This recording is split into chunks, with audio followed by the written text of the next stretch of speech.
Donald ট্রাম্পের পরিচ্ছন্ন Gaza mission কি ফিলিস্তিনিদের বহিষ্কারের পদক্ষেপ?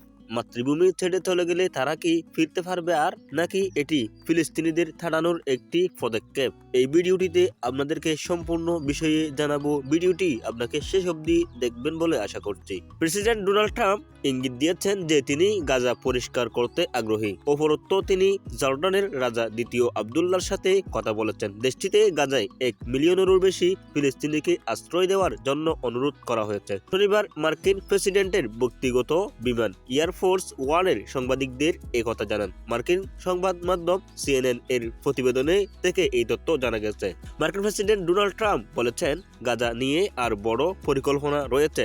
জর্ডানের রাজা দ্বিতীয় আবদুল্লাহ আরব ফিলিস্তিনিদের আশ্রয় দেওয়ার আহ্বানও জানিয়েছেন। ট্রাম্প বলেন গাজার পরিস্থিতির ভয়াবহ হয়ে উঠছে। তিনি চান জর্ডান ও মিশনের ফিলিস্তিনিদের নতুন আশ্রয় প্রদান করুক।